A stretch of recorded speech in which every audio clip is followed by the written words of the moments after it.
Hello students, welcome back to my channel learn with Seema ma'am. তোমরা যারা ক্যালকাটা ইউনিভার্সিটির আন্ডারে বিএ ফার্স্ট সেমিস্টারের ছাত্রছাত্রীরা আছো, আজকের ক্লাসটা তোমাদের জন্য অত্যন্ত গুরুত্বপূর্ণ। একেবারে ভিডিওটা স্কিপ না করে প্রথম থেকে শেষ অবধি দেখো, তাহলে কিন্তু তোমরা বুঝতে পারবে। তোমাদের আজকে আমি সাজেশন দেবো কনস্টিটিউশনাল ভ্যালুজ অ্যান্ড ফান্ডামেন্টাল ডিউটিজের। তোমাদের যেই সিভ্যাক পেপারগুলো রয়েছে তার মধ্যেই একটা পেপার হলো তোমাদের constitutional values and fundamental duties. এর কিন্তু অনেক ভিডিও আমার চ্যানেলে আমি পোস্ট করে রেখেছি, তোমরা আগে সেই ভিডিওগুলো চেক করে নিতে পারো। অনেক কটি প্রশ্ন উত্তরের আলোচনা কিন্তু আমি করে রেখেছি আমার চ্যানেলে, আমি ডেসক্রিপশনে লিঙ্ক দিয়ে রাখছি, তোমরা সেখান থেকে কিন্তু সব ভিডিওগুলো চেক আউট করে নিতে পারো। আর আজকে আমি দেবো তোমাদের সাজেশন। এই সাজেশন ওয়াইজ কিন্তু পড়লে তোমরা পরীক্ষায় 100% কমন পাবে, এটুকু গ্যারেন্টি আমি তোমাদের দিতে পারি।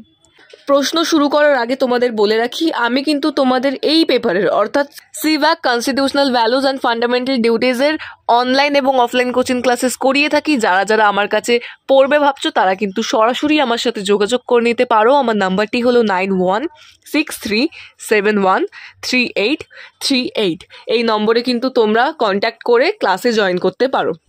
এবং অনেক স্টুডেন্টসরাই আমাকে বলছিলে তোমরা civic constitutional values and fundamental ডিউটিজের নোটস পারচেস করতে চাও, তাদের জন্য বলে রাখি আমার কিন্তু নোটস তৈরি করা হয়ে গেছে। এই পেপারের এই যে কটা প্রশ্ন তোমরা স্ক্রিনে দেখতে পাচ্ছ, সমস্ত প্রশ্নের কিন্তু নোটস উইথ আনসার তোমাদের তৈরি হয়ে গেছে। যারা যারা পারচেস করতে চাইছো তারা কিন্তু আমাকে হোয়াটসঅ্যাপে মেসেজ আর আমার নাম্বারে কল করে কিন্তু তোমরা সমস্ত নোটসগুলো নিয়ে নিতে পারো। বাকি ইনফরমেশনের জন্য তোমরা আমাকে হোয়াটসঅ্যাপে মেসেজ আর কল করতে পারো। আমার নাম্বারটা তোমরা স্ক্রিনেই দেখতে পাচ্ছ। চলে আসছি আজকের ফার্স্ট ইম্পর্টেন্ট প্রশ্নে। নাম্বার 1, ভারতের সংবিধানে 51 ক ধারায় উল্লেখিত মৌলিক কর্তব্যগুলি আলোচনা করো। Very very important star mark প্রশ্ন, একদম প্রথমে ভালো করে তৈরি করবে। এর উত্তর আমার চ্যানেলে কিন্তু আলোচনা করা রয়েছে। নাম্বার 2 হলো ভারতের সংবিধানে উল্লেখিত স্বাধীনতার অধিকার আলোচনা করো। Number 2 is also very very important, ভালো করে তৈরি করবে। নাম্বার 3 দেখো, ভারতের সংবিধানে উল্লেখিত সাম্যের অধিকার আলোচনা করো। আমি যেমনটা তোমাদের প্রথমেই বললাম, আমার চ্যানেলে কিন্তু বেশ কিছু উত্তর আলোচনা করে দেওয়া রয়েছে, তোমরা কিন্তু সেই ভিডিওগুলো চেক করে নিও। আচ্ছা, চলে আসছি নাম্বার 4, ভারতের সংবিধানে উল্লেখিত মৌলিক অধিকারগুলি আলোচনা করো। নাম্বার 5, ভারতের সংবিধান রচনায় গণপরিষদের ভূমিকা। এই প্রশ্নগুলো যদি তোমরা তৈরি করে যেতে পারো, তোমরা কিন্তু পরীক্ষায় 100% কমন পাবে। এই প্রশ্নগুলো দেখে অনেকেরই মনে হতে পারে যে উত্তর আমি কোথা থেকে পাবো। তাদের জন্য বলে রাখি, আমি কিন্তু সেই ব্যবস্থা তোমাদের সুবিধার জন্য করে রেখেছি। তোমরা কিন্তু চাইলেই এই সমস্ত প্রশ্নের সাজেশন ওয়াইজ আনসার কিন্তু পারচেস করে নিতে পারো। তার সাথে সাথে আমি তোমাদের কিছু টিপসও দিয়ে দেবো যে কিভাবে তোমরা পরীক্ষায় লিখলে খুব ভালো নাম্বার পেতে পারো। এই পেপারে কিন্তু ভীষণ ভালো নাম্বার ওঠে যদি একটু বুদ্ধি খাটিয়ে ভালো করে তোমরা লিখে আসতে পারো। সেই টিপসগুলোও কিন্তু আমি স্টুডেন্টসদের দিয়ে থাকি। তো যারা যারা আমার কাছে পড়বে ভাবছো তারা কিন্তু সরাসরি আমার সাথে যোগাযোগ করে নিতে পারো বাকি ডিটেলসগুলো জানার জন্য। চলে আসছি নাম্বার 6, দেখো, ভারতের সংবিধান এবং সাংবিধানিকতা সম্পর্কে আলোচনা করো। নাম্বার 7, ভারতের সাংবিধানিক মূল্যবোধের ক্ষেত্রে সাম্য এবং সৌভ্রাতৃত্বের ধারণা আলোচনা করো। এই সমস্ত প্রশ্নের উত্তর কিন্তু আমার কাছে তৈরি করা রয়েছে।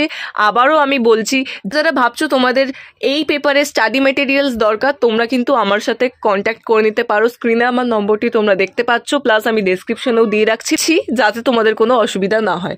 তাড়াতাড়ি কিন্তু কন্ট্যাক্ট করে তোমরা বাকি ডিটেলসগুলোও জেনে নিতে পারো। চলে এসেছি নাম্বার 8-এ, ভারতের সংবিধান প্রস্তাবনার তাৎপর্য গুরুত্ব ভীষণ ইম্পর্টেন্ট। দেখো, আইনের অনুশাসন কাকে বলে, এর মূল নীতিগুলি আলোচনা করো। নাম্বার 10, মৌলিক কর্তব্যের আইনি মর্যাদা ও সীমাবদ্ধতাগুলি লেখো। ভীষণ ইম্পর্টেন্ট। এই সবকটাই প্রশ্ন কিন্তু ভালো করে তৈরি করো। ফার্স্টের প্রশ্নগুলো বেশি ইম্পর্টেন্ট। নাম্বার 11, দেখো, ভারতের সংবিধানে উল্লেখিত মৌলিক কর্তব্যগুলি আলোচনা করো এবং তার গুরুত্ব বা তাৎপর্য লেখো। 11-এর প্রশ্ন কিন্তু স্টার মার্ক প্রশ্ন, খুব ভালো করে তৈরি করবে। দেখো, ভারতের সংবিধানে উল্লেখিত সার্বভৌমিকতা ও সমাজতন্ত্রের অর্থ লেখো। আজকের civic constitutional values and fundamental ডিউটিজের লাস্ট প্রশ্নে নাম্বার 13, ভারতের সংবিধানে উল্লেখিত ধর্মনিরপেক্ষতা, গণতন্ত্র ও প্রজাতন্ত্র সম্পর্কে লেখো। ভীষণ ইম্পর্টেন্ট।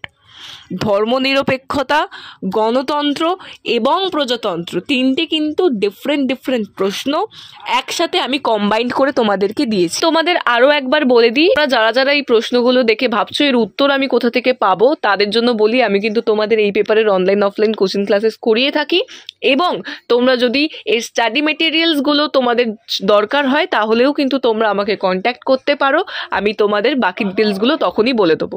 তো আজকের ভিডিও এতটাই ছিল। Thank you so much.